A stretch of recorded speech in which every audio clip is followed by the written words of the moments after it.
Ayee jaalatamtootaa fi kabajamtoota obboleewwan kiyyaa akkam jirtan? Baga gara chaanaala kiyyaa nagaan dhuftan isiniin jecha. Viidiyoo darbe keessatti Fundamental Principle Accounting 2 part 2 waan isaadha laaluudhaaf akkuma yaalaa turre yaa'u part 1 isaadha. Concept of cost of goods sold and ending inventory and also there is concept of cost follow assumption FIFO, LIFO and weight average cost kan jiru laallee turre. Paartii 2 isaa irraan tanaa keessatti immoo irratti fufnaa yaa'u as keessatti akkuma asirraa argitan kana perpetual and periodic inventory system kan jiru waliin laalla. Mee akkamitti akka hojjetamu hunduma sadhaa tokko tokko laaluudhaaf yaalii goona jechuun yaa'u inventory'n fi karaa FIFOtiin akkamitti akka hojjetamu karaa LIFOtiin karaa average cost dhaatiin akkamitti akka hojjetamu perpetual fi periodic jalatti akkamitti akka hojjetamu waliin laalla. Mee statementii kana irraa maal argitanii? Asitti information nu kan jira. Information akkuma asirraa argitan kana there is information data for line electronics astro condensers are here. You see here is the January 1, the first month of that year. The beginning inventory was 10 units. Single unit is costed $100. The total cost is what? Total cost is 1,000. Just it is the same with previous information, and the balance that total inventory exists in quantity is 10. Kana jechuun maal jechuudha? Beginning inventory gaafa dhumaasan amma fakkeenyaaf beginning inventory yeroo jedhamu yeroo baay'ee waan ni hubachuu qabdan maali? Akka biyya keenyatti seentembariidha yookaan fuulbana kan jennuun sun jechuudha. Bara 2013 keessa kan ending inventory ta'e ture. Ending inventory bara 2013 fuulbana 2014 irratti beginning inventory ta'a jechuudha. Kanaafuu the ending inventory of 2030 is the beginning inventory of 2040 jechuudha. Kanaafuu beginning inventory asitti argitan kun 10 unity 10 tokkoon singiliidhaan 10 akka darzana 10 jiraachuusaa. Darzanii tokkichi immoo garshii 100 bitama. Total costing baasiin isarra beemu birrii 1,000 ta'a. Baalaansiin yookaan inventory'n achi keessa jiru immoo 10 jechuudha. Baalaansiin quantity'n isaadha jechuudha. The quantity that the company made at the beginning inventory is 10. Ji'a afuraffaa guyyaa 15 ji'a afuraffaa guyyaa 15 maal purchase godhanii unity 20 purchase godhan akka waan darzana 20 bitanii darzanii tokkichi birrii 110 bitama. Kana booda asitti total cost isaadhaa meeqa ta'a? Birrii 2,200 ta'a jechuudha. Kanaafuu 20 bitamee waan ta'eef asitti gaafa 10 jalqaba turte sanarratti 20 dabalee meeqa taati? 30 taati jechuudha. Balance jechuun total quantity of the inventory jechuudha. Total quantity of inventory is 30 because ji'a afuraffaa guyyaa 15 20 bitanii beginning inventory ji'a tokkoffaa baatii tokkoffaadhaa sun immoo 10 walii gizee idaanii meeqa taati? It is just about 30 jechuudha. Kanaafuu ji'a 8ffaa guyyaa 24 immoo maal purchase godhanii quantity 30 akka waan darzana 30 bitanii jechuuti. Darzanii tokkichi isaadhaa akka waan birrii 120 bitameeti yookaan doolaara 120 bitame. Total cost of this 30 quantity yookaan costiin 30 kun qofti itti bitame tokkoon isaadhaa yaa'u 120 bitame waan ta'eef 3,600 ta'a.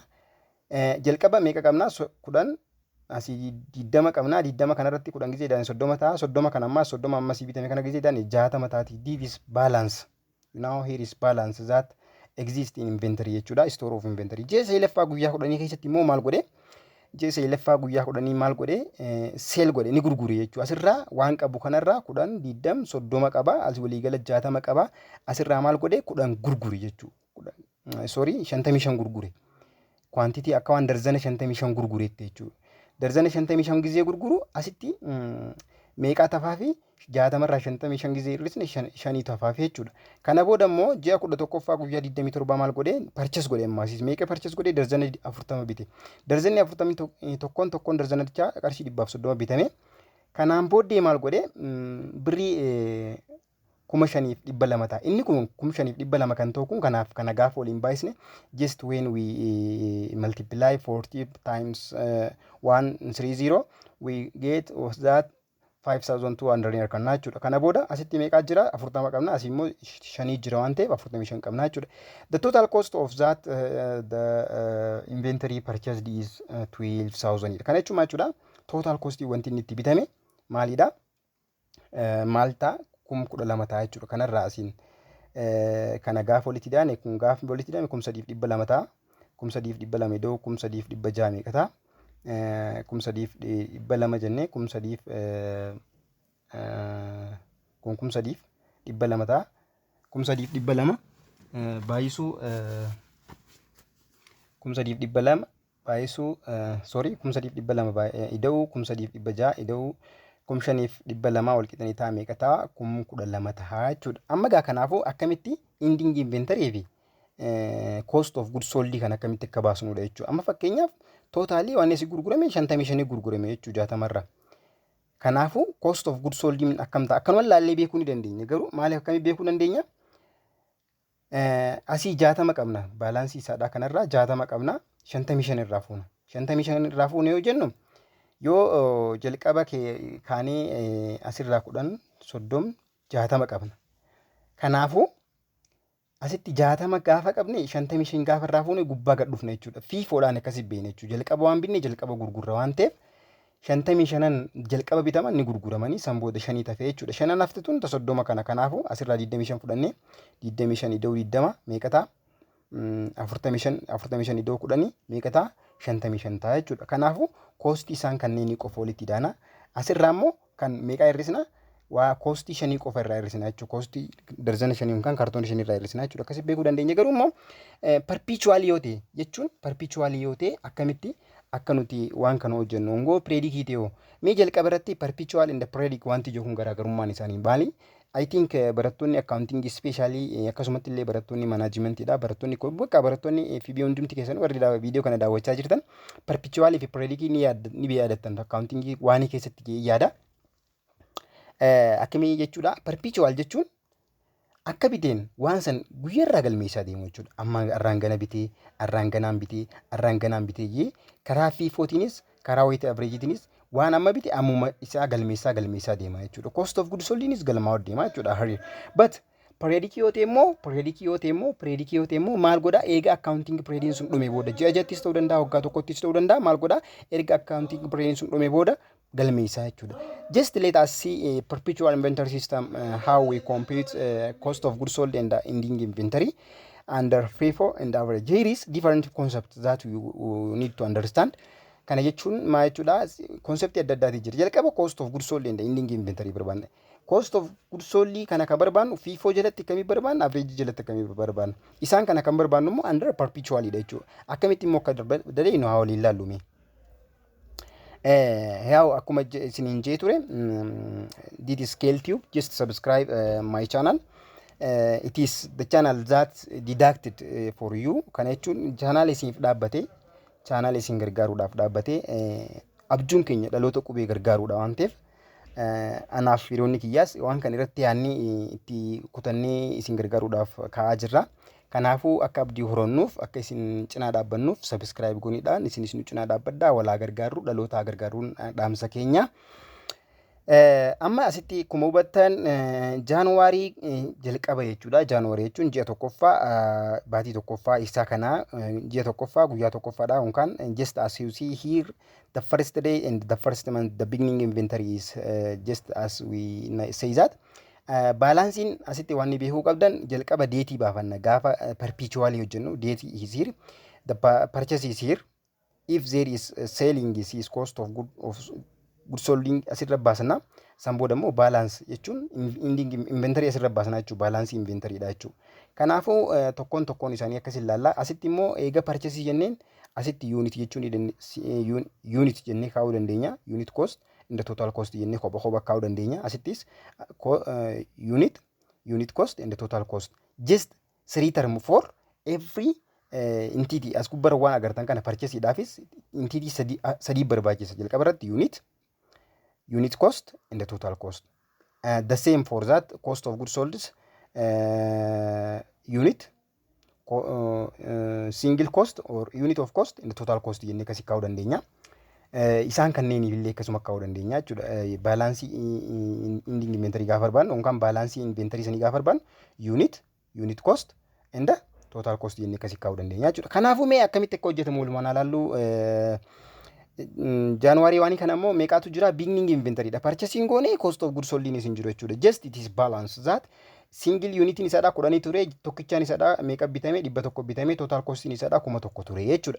Inni itti aanu immoo April yookaan akkuma sirraa agartan kana ji'a afuraffaa guyyaa 15 yookaan April 50 unit costing yookaan single unit kan bitame purchasing kan godhame purchasing jala ramadanne 20 ture tokkoon isaadha tokkoon darzan tokkichi isaadha meeqa 110 bitame total cost isaadha 200 ta'a jechuudha.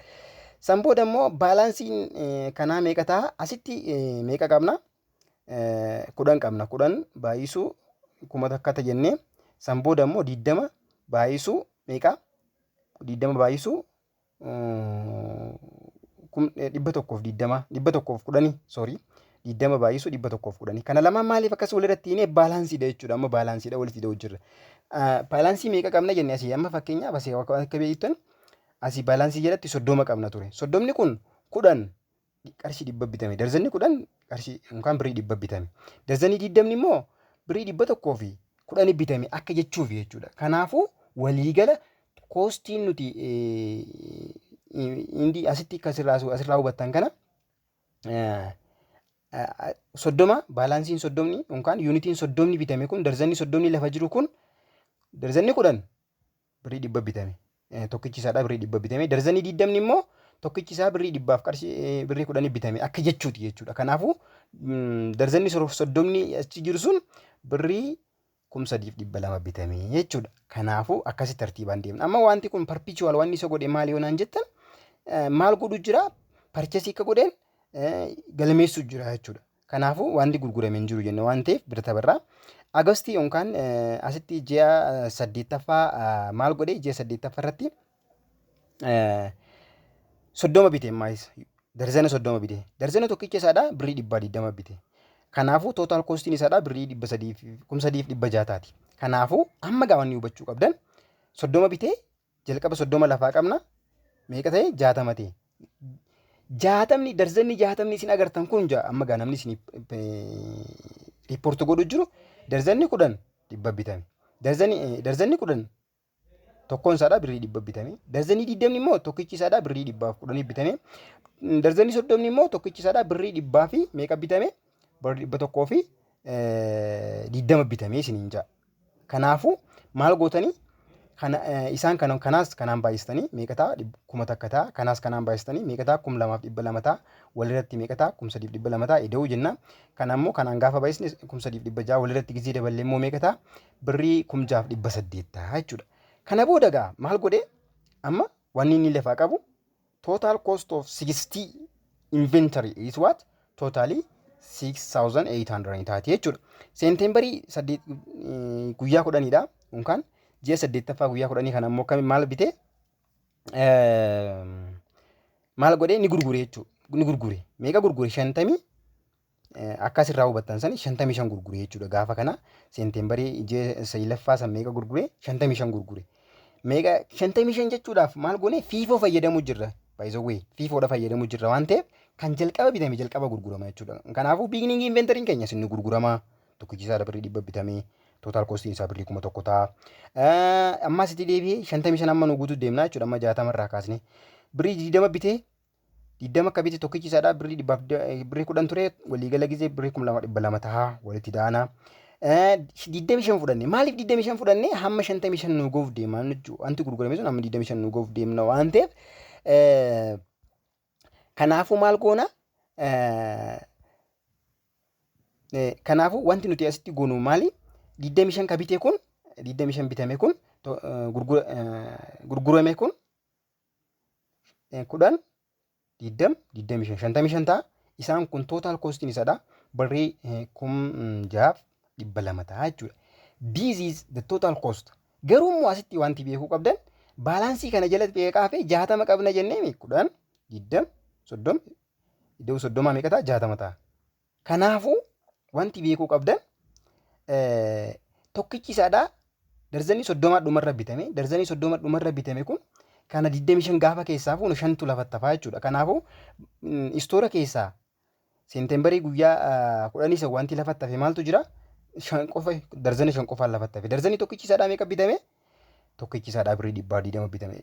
5 baay'isu 120 meeqa ta'a? 600 ta'a. 600 ida'uu 6,200 meeqa ta'a? 6,800 ta'a jechuudha. Kanaafuu akkasitti akka hubattaniin barbaada. Inni itti aanu immoo gaafa Noovembarii 27 ji'a 11ffaa maal godhee 40 bite. Darzana 40 bite. Darzana waan inni isiniin jiru kun yuunitiidha. Yuunitii tokkoon tokkoon isaa akka jechuuti. Yaa darzanatti isiniif gala jeetiin darzana fudhadhee darzana 40 bitee darzanni 40 kun immoo tokkichaan isaadha birrii 130 bitame. Waliigala koostiin darzana 40dhaa meeqa ta'a? Tootaal koostiin isaaniidha. Birrii 5,200 ta'a jechuudha. Amma gaa inventorii keessa jalqaba 5 qabna. 5 irraa 40 gizee irratti daballee tokkichi isaadha 120 bitame 600 ta'a. Darzanni 40 immoo meeqa ta'a? 100 fi qarshii 30 baay'isnaa san booda meeqa ta'a? 5,200 ta'a. 5,200 ida'uu 600 meeqa ta'a? 5,800 ta'a jechuudha. Kanaafuu the cost of goods sold is here. Meeqa ta'a? Birrii 6,200 ta'a jechuudha. Wanti gurgurame sun jechuudha. Immoo ending inventory keenya immoo meeqa? Ending inventory keenya meeqa? 45 jechuudha. 45 immoo total the cost of ending inventory is what? 5,800 ta'a jechuudha. But if you multiply if you add 5,800 plus 600, this is totally it is going to be 12 ta'uudha deemaa jechuudha. Yaa locally isiniitumatti fayyadamna. Yaa loqoda international waan ta'eef ingiliffaan pronunciation jalleen itti bareedu dhiifama. Kanaaf akkasitti hojjennaa jechuudha. Kanaaf waan asitti akka isin hubattan wanti hin barbaade sun isaan kana akkasitti akka hubattan hin barbaada. Garuu immoo asitti garaagarummaa guddaa qaba wanti isin akka hubatan barbaadu. This is the cost of ending inventory. Ending inventory is 45 because here is 5. Here is at November 27. The company purchased at 40. Then 40 plus 5 is 45. The ending inventory in quantity is 45. But the cost of ending inventory is 5,830 jechuudha. Kanaafuu akkasitti akka hubattan barbaada. Inni itti aanu immoo average costidha. Average cost immoo salphatti akkamitti hojjennu tokko jira. Innis akkamitti hojjenna? Nu hordofaan isin hinjaa. Don't forget to subscribe my channel. This is Scale Tube. And the course is Fundamental Principle Accounting 2, which is chapter 1 and part 2. This is average cost in perpetual system. Perpetual system is average cost. Just as in previous, here is debt, here is purchase. Purchases have 3 entities. Unit cost and total cost. Cost of goods sold is unit cost, total cost. Balance line unit jira, single unit cost jira, total cost jira jechuudha. Akkasitti akka hubattaniitu barbaachisaadha. Kanaaf gaafa akkasitti hojjennu wanti akkasii asitti hubattan tokko wanti jiru January tokko irratti ji'a tokkoffaa akkuma jenne beginning inventory keenya meeqa? 10. Tokkichi isaadha birrii 10 bitame. Birrii 100 bitame sorry. Kanaafuu meeqa ta'a? Birriin isaadha total costiin isaadha 1,000 ta'a jechuudha. April 15 20 bite. Isuma reefu sana jechuudha gaafa fakkeenya jechuun wanti kan hojjetu jirru sun wamma tokkicha san FIFO fi average cost jalatti hojjetu. When company use what? Perpetual system kana gaafa fayyadamu jechuudha. Perpetual system gaafa fayyadamu akkasitti deemna. Total cost isaadha birrii 2,200. Asitti gaa wanti hubachuu qabdan totally asitti wanti akka isin hubattan ani barbaadu maaltu tokko wanti tokkotu jira. Innoo maali onaan jettan? Sagalee wayii isin dhagahamaa jira dhiifamaa yaa istiidiyoo dheeroodhaaf hin qabnu akkuma itti hojjenna. Kanaafuu asitti wanti akka isin hubattan barbaadu 30 kana kan inni itti bitame kanaan hin baay'isnu. Gatii inni jalqaba itti bitame kanaan hin baay'isnu. Maaliif average fudhannaa jechuudha. Average gaafa fudhannu immoo akkamii fudhannaa? Asii meeqa qabna? 30 qabna. asii immoo 10 qabna. Sorry, asii 20 qabna, asii 10 qabna. 10 ida'uu 20 30 ta'a. Gatii 30 kun itti bitame gaafa barbaannu averejidhaan barbaanna jechuudha. Averejidhaan akkamii barbaanna? 1,000 ida'uu 2,200 goona jechuudha. 1,000 ida'uu 1,000 2,200 hiruu 30. Kanaafuu hiruu 30 gaafa jenneen akka inni isiniin isiniif gala jee yaada. Jalqaba 10 qabna beginning inventoryidha. Tokkichi isaa 100 bitame 1,000 akka taata total costiin isaadha. Asitti immoo inventory purchase goone gaafa guyyaa Apriilii guyyaa 15dha. Tokkichi darzana 20 bitannee tokkichi isaadha immoo birrii 100 bitame. Kanaafuu total costiin isaadha birrii 2,200 ta'a.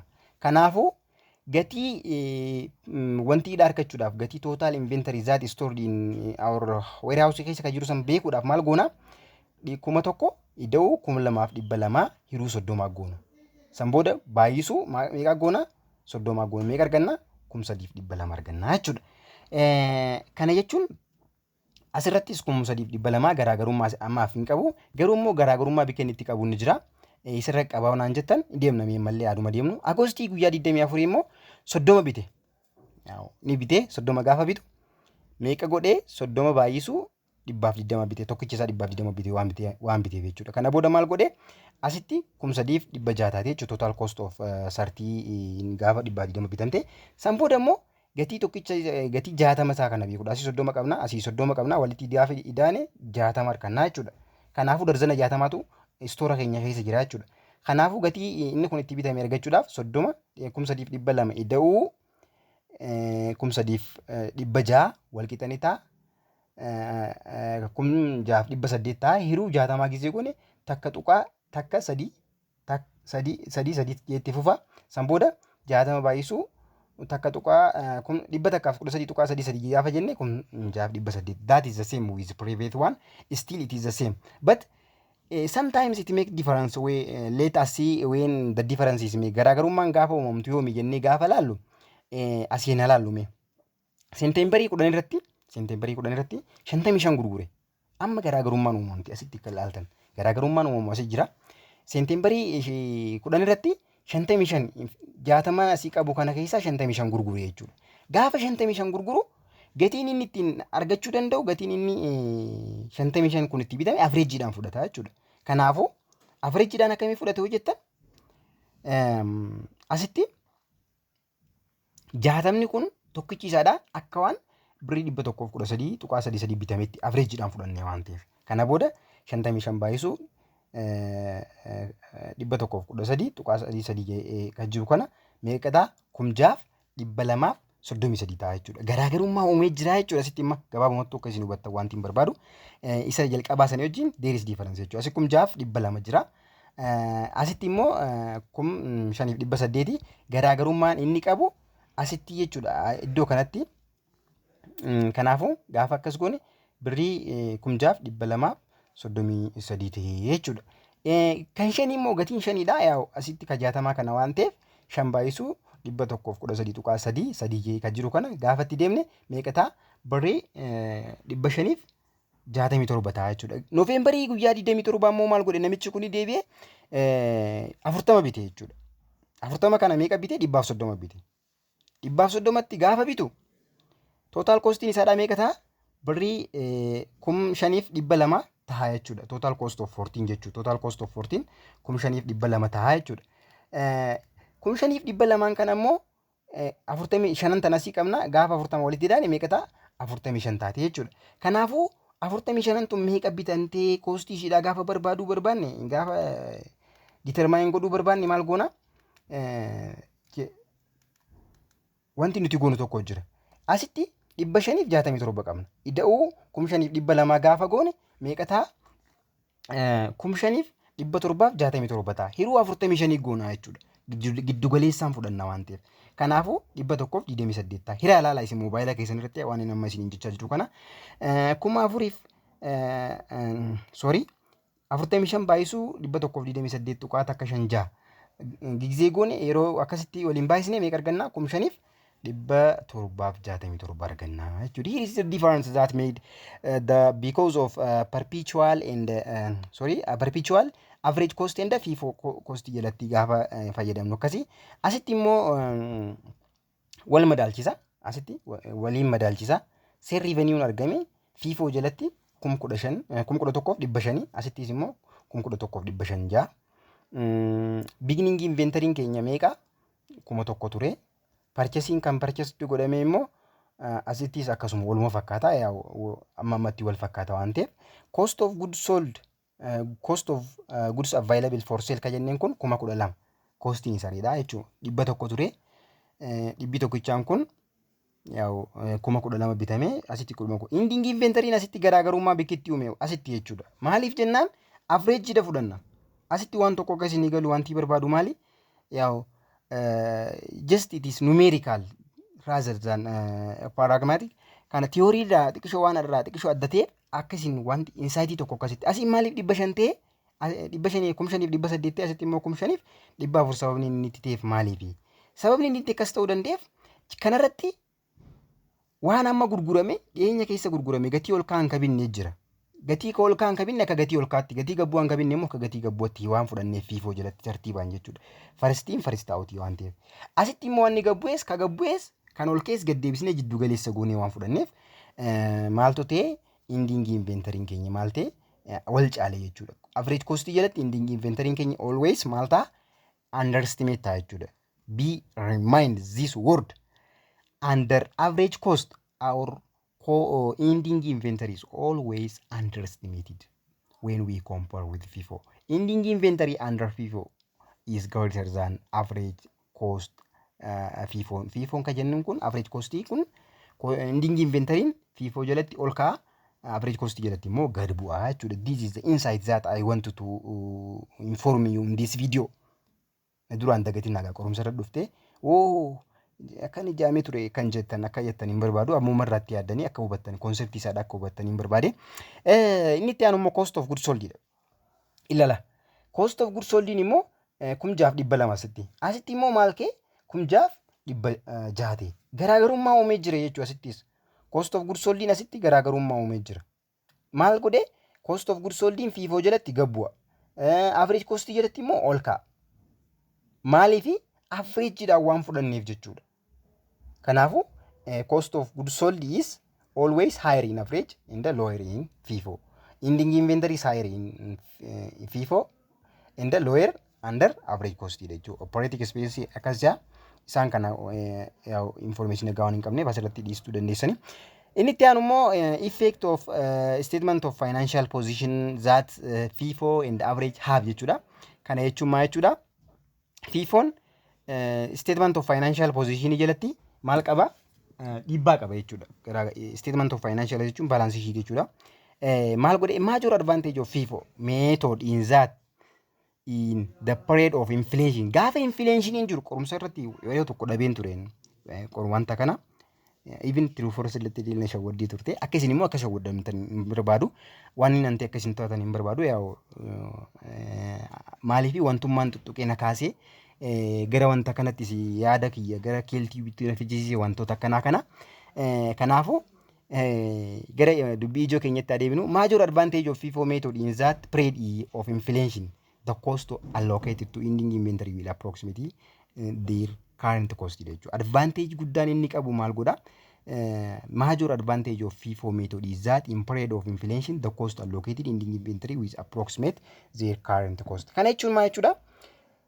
Ending inventory gaafa funaannu kaama ending inventory san ka hisaabnu kan jechi dubbichaaf kan itti calculate goonu kan itti determine goonu maaliini gatii itti bitame saniin jechuudha. Amma fakkeenyaaf ending inventory average cost faa jala yoo ilaaltan gatii ka duraan bitame saniin ka ol keessa ka gabbu'ees fakkeenyaaf atimma ji'a darbe keessa meeshaalee wayii tokko bittee ji'a kanaas meeshaa tokko bittee meeshaa kana walirratti deebistee toora darzana 10 bittaa jennu kan darbe 5 kana ji'a darbe 5 ji'a amma kana 5 bittaa jennu ji'a kana lamaa walirratti deebistee darzanii 10 bittaa jennu darzaniin 10 bitte kun gatii adda addaatiin bitte tokkicha isaadha jechuudha. Ji'a darbe keessa birrii 10 tokkicha isaa birrii 10 yoo bitte ji'a amma kana immoo birrii 20 yoo bittee jiraatte isaan kana immoo walitti deebistee darzanii 10 qabda koostiin isaan kanaa dhuma ending inventory isaaniidha gaafa cinaa tokko meeqa 8 irraa gurgurtee yaa jennu lamaan si hafame lamaan si hafu san yoo FIFO ta'e lamaan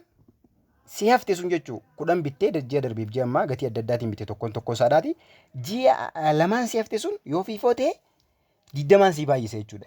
Himaan jalqaba jeesan hin dagatinaadha. 20 si baay'isa. Kanaafuu cost of ending inventory kee meeqa ta'a 40 ta'a laal asitti wanti beekuu qabdu. Average cost yoo ta'e immoo meeqa godhaa 20 baay'isuu 20 jalqaba 5 darzanii 5 bittee darzanii tokkichi isaadha birrii meeqa bittee jennee birrii 10 bitte. Ji'a kana immoo darzanii 5 bittee tokkichi isaadha birrii 20 bitte. Kanaafuu 5 baay'isuu 10 50 ta'a.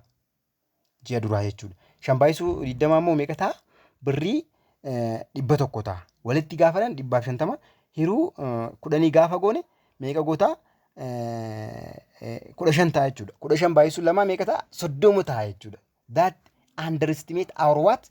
Cost of ending inventory keenya underestimate nu jalaa godha jechuudha. Eenyutu? Average costing keenya jechuudha. For that matter laala asitti waan cost of ending inventory underestimate nu jalaa godha jechuudha asitti. Kanaafuu garuu inflation keessatti immoo dubbiin akkanaadhaatu hin taatu. Gaafa gatiin ol kaate fakkeenyaaf ati ji'a darbe keessa koddaa yookaan hayaat zayitii qaqqabatu tokko birrii 490 yoo bitte ji'a kana keessa birrii 700 jisee galee jirraa jennu. Kanaafuu gaafa hayaat kana darzanii tokko bitte tokkichi sadhaa yaa darzaniin sadii moo afur qabata. Isaan kan akkasii gaafa waliin baasite si jalaa gad xiqqeessa jechuudha. Kasaaraa keessillee si galchuu danda'a. The major shortcoming of average cost method is that in the period inflation kana lakunula. The cost allocated to ending inventory may be understated in terms of current cost. Kana jechuudha la wanti ijoon wanti ka'e isin hubattan barbaadu. Isa kana yaa'u waan tokko silaa wantoonni afaan hin dubbatamu kun hojiidhaan antiidhaan asirratti slaayidiidhaan isinii mul'ate ariifa ture garuu yaa'u in case of shortageidha. Abshir waaqayyoo jee hundumti ni jijjiirama rabbi haa jiru. Yaa'u warri argee inshaallah jaanna. Kanaafuu viidiyoo kanarraa akka waa hubattan abdii qaba. Just subscribe my channel isiniin jecha. Inni itti aanu immoo tax effect. Tax effect illee jira. Both inventory and the net income are higher when company use FIFO in period of inflation. Kana jechuun gaalaala akkuma beektan waan gatii qaalii bitte waan wayyaa irraa kafalta. Maaliif gabaa qabannaa wayyaa bitte waan ta'eef ati suuqii tokko keessa daldalta yoo ta'e suuqiin keessuun kaapitaala guddaadhaan socho'aa yoo ta'e gawaan gatii olaanaa bitte galkaa bitte akkasumatti illee maal goota gatii olaanaa irraa kafalta jechuudha. Kanaafuu inventory systemiin kee yoonii fi ati indi boos ending inventory and net income kee illee higher ta'a hoggaa FIFO fayyadamtu. Garuu immoo gaafa high bitte kana taaksiis akkasumatti wayyaa irraa kafaltaa jechuudha. That is a matter of FIFO in inflation period jechuudha. Average cost result in lower income tax. Laal kun amma wanti addunyaa kanarra jiru waan tokko akkan isin hin jiru wanti hin barbaadu maali yoo jettan addunyaa kanarra wanti jiru hundumti isaadha. Side effect qaba akkasumatti illee immoo advantage qaba. Merit and demerit waan jan tokko jira jechuudha addunyaa kanarra. Faallaa jira. Reefuun tana FIFOon faayidaa akka qabu dubbanni amma immoo miidhaa akka qabu dubbachuu jira jechuudha. Kanaafuu FIFOon exaggerate nu godhuu danda'a income tax keenya jechuudha during inflation. During inflation when we use FIFO method our income tax may be raised because ending inventory and the net income may be raised because we use FIFO method in current price. Price amma kana waan fayyadamne jechuudha. Garuu immoo average cost yoo fudhanne wal madaalchisneeti waan san ending inventory isa wal madaalchisnee fudhanna waan ta'eef result in lower income tax ta'a jechuudha. Kanaafuu average costiin maal godhaa taksii keenya nurraa hir'isaa jechuudha. Kanaafuu especially gaafa gatiin ol ka'e don't forget to subscribe KLTube. KLTube is the tube that the channel that deducted for qubee generation. Yaa'u abjuun keenya dhiyeenya keessatti viidiyoo ajaa'ibaa tokko hojjedhee interview tokko nama wajjin illee goonee jirra. Isillee isiniif qindeessaa waaqayyoo jee kanaafuu FIFO fi average costiin asirratti taaksii irratti illee akkamitti qaban akkasitti hubattaniin barbaada jechuudha. Inni itti aanu immoo using cost follow method consistent. Kana jechuun immoo isaan tokko keessaa wayi FIFO fayyadamuu qabdaa wayi LIFO fayyadamuu qabdaa wayi immoo wait average cost fayyadamuu qabda. Isaan fayyadamtu kana keessa consistent ta'uu qabda. Method should be used consistently enhance comparability. Kana jechuun maal jechuudha? Yeroo hunda dhaabbataa tokko ji'a tokko FIFO fayyadamte ji'a tokko immoo weight average fayyadamuu hin qabdu. Maaliif consistently maal fayyadamuu qabda? Dhaabbataadhaan jechuudha. Consistently jechuun osoo filannoo biraan qabaatin isuma san fayyadamu jechuudha yeroo hundaa. Also consistency is preferred, the company may change its inventory costing method. Maybe osuma inni kun filatamaa ta'ee jiru jechuudha. Consistency kun osuma filatamaa ta'ee jiru, kaampaaniin immoo yeroo tokko tokko maal godha? The company may change the costing method kana change godhuu danda'a jechuudha. This is part 2 of chapter 1. There is there is another concept in this part, lower cost or net realizable value. Lower of cost or net realizable value. Sorry for my pronunciation. Don't laugh after me. When value inventory is lower than it is cost. Kana jechuun immoo yeroo tokko tokko kaampaaniin koostii itti bitame kanarraallee vaaliyuu isaadhaa gabbuusuu danda'a. Yookaan meeshaa tokko vaaliyuun isaadhaa, vaaliyuun meeshaan sun qabu koostiin itti baafame, koostii isarra baafame sanii gadillee ta'uu danda'a jechuudha. Garuu immoo maaliif akkas godhaa? Yeroo kana kaampaanii must write down in the inventory to it is net realizable value. Kana jechuun kaampaaniin yeroo kana immoo waan kana barreessuu qaba jechuudha. Net realizable value amount that company expect to realize receive from sales of inventory. Kana jechuun immoo inni kun waan kaampaaniin sila itti baasanitti yeroo tokko tokko waan itti baafame sanii gadi gizee gurguramu jechuudha. Yeroo gurguramu jechuudha. Yaa loqoo dagaa gizee jechuun kunis sorry for ishii mee maalumaafu mee asitti waan tokko jira, illustrationii kana jira. Net realizable value kan akkamitti akka ilaallu immoo asitti waliin ilaallu. Assume that Gao TV has the following lines of merchandise which with cost and the market value as indicated. Akkuma asirraa gaditti argaa jirtan kana yaa Gao TV kan jedhamu kun akkas qaba. Flat screen TV 100 bitee qaba jechuun namichi kun koostiin isaadhaa tokkichi isaadhaa birrii 600 ture. Garuu birrii 600 kun immoo net realizable value isaadhaa immoo value TV kanaa immoo birrii 550. Koostii irra beesan irraa tokkichi isaadhaa birrii 550 jechuun tokkichi isaadhaa birrii 50 irra isaa jechuudha. Inni itti aanu immoo kanaafuu koostiin isaadhaa kan nuti hisaabu kan nuti herreguu qabnu 550 baay'isuu 100 goona jechuudha. 550 baay'isuu 100 net realizable value dha jechuudha. Kanaafuu isa kana asiin fudhattanii inni itti aanu immoo satellite radio waan jiru jira. Satellite radioon 500 qaba. Tokkittiin isiidhaa birrii 90 bitamte. Net realizable value isiidhaa immoo gatiin islaa isinitti gurguramuu qabdu immoo birrii 104. Asitti ilaal. Wanti isin hubachuu qabdan jechuudha. Lower cost fi net realizable. Kanaafuu koostiin keenya maaltu jira? Asitti koostii jalqabaa saniitti irraa gadi jechuudha. You should have recorded the lower one. Yeroo hunda isa xiqqaa san record godhuu qabdan jechuudha. Qorumsa irratti illee dagatiinaadha. Kanaafuu total cost of satellite radio 500 kana barbaaduudhaaf 500 baay'isuu 90 goona. Kanaaf 45 harkannee asinnaa qabattanii. Gaafa immoo DVD recordiin kun 850 qaba namichi. Tokkoon isaadhaa birrii 50 koostiin isaadhaa kan jalqabaa jechuudha. Garuu immoo net realizable value per unit isaadhaa meeqa? 48. So you should have recorded the lower one. Again I say that you should have recorded the lower one. Then 48 times 850. Then you get 4,800 ni argattanii jechuudha. Akkasitti hubattanii DVDs qofatti jechuudha. Ammas kum sadii qaba. Tokkichi isaadhaa immoo meeqa? Birrii 5. Koostiin isa rabbe jechuudha. Ni garuu vaaliዩን isaadhaa birrii 6. Kanaafuu you should have recorded the lower one. Then 5 times 3,000 is what? It is about 50,000 ita. Net realizable value. Lower cost or need as ilal lower of cost. Lower of cost is 90 bishaan fudhannee jechuudha. Net realizable value immoo asitti meeqa fudhannee birrii 5,500. Sorry 550. Asitti immoo meeqa fudhannee birrii 48 meeqa fudhannee asitti immoo kan jaa ture 5 fudhannee jechuudha. Kanaafuu koostii fi net realizable value kasi fudhanne. Isaan kanaafuu isa xiqqaasan qofa per unit isaanii walitti baay'isnee koostiin isaadhaa jechuudha. Total inventory nuti qabna jennee yaannu isa kana ta'uu isaadhaa hubanna. There is another concept in this video.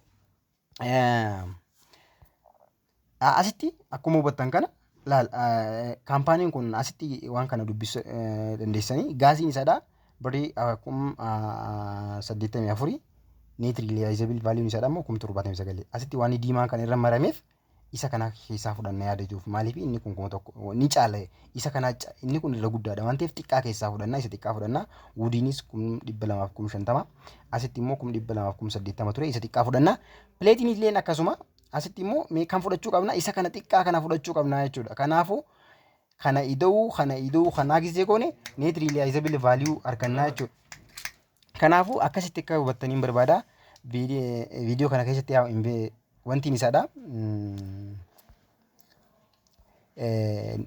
asirraa wanti hubattan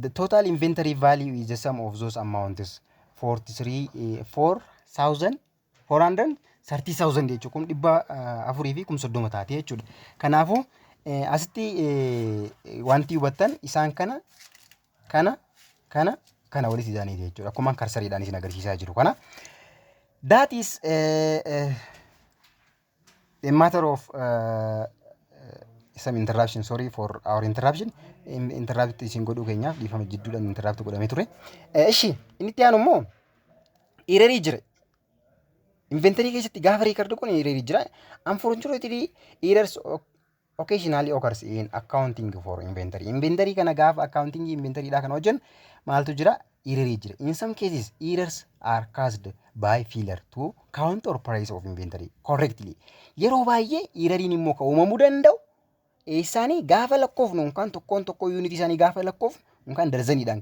akkuma yeroo darbe fayyadamaa ture darzaniidhaan yookaan price isaan irratti yoo dogoggorreedha jechuudha. In other cases, errors may occur because companies do not properly recognize the transfer of legal title to goods that are in transit. One transit irra jiru tokko akkuma yeroo dubbanne good in transit jechuun maalidha? Waan abbummaan isaadhaan beekamne tokko abbummaa isaadhaa dabarsee gaafa fayyadamuudha.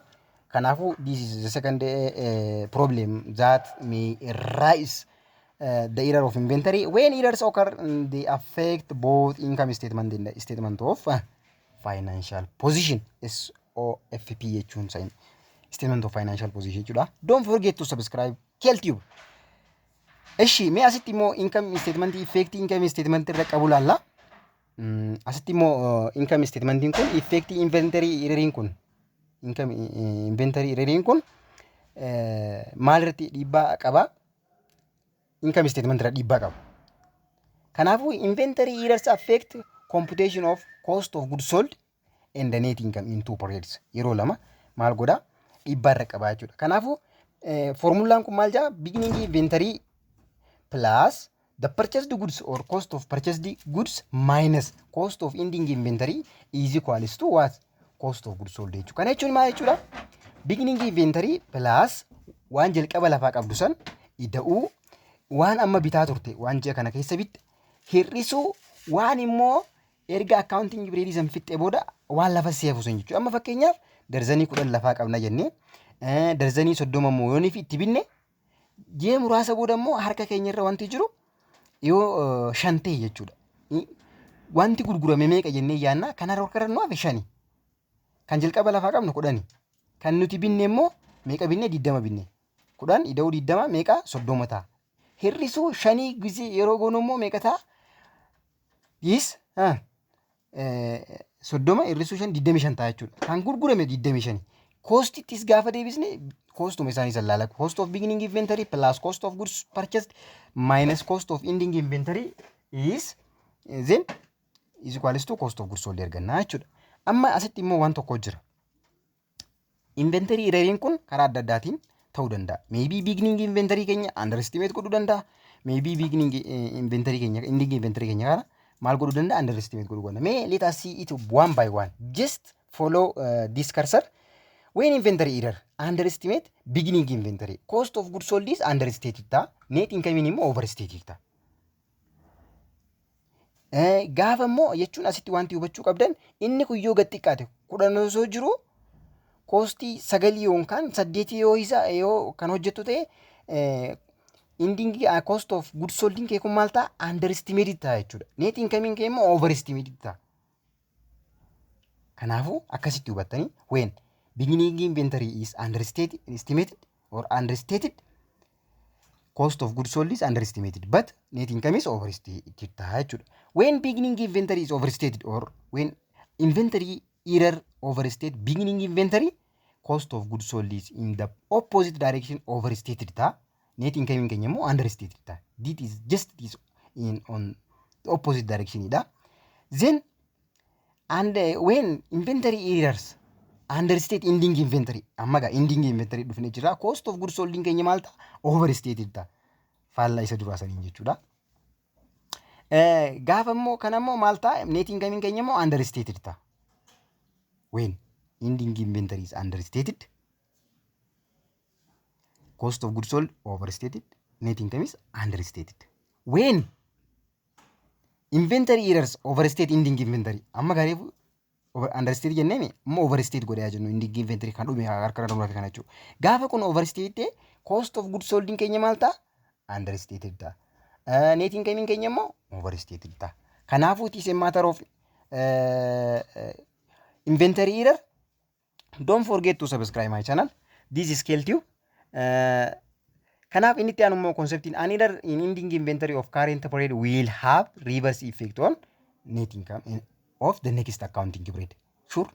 Taati wanta na qabadha laal. An error in ending inventory of the current period will have the reverse effect on net income of the next accounting period. Kana jechuun maal jechuudha? Ending inventory yoo gad xiqqaatee waan dhugaa jirtu sun irraa gad xiqqaatee qabaate net income bara dhufuu maal ta'a overstated ta'a wanti hubachuu qabdan.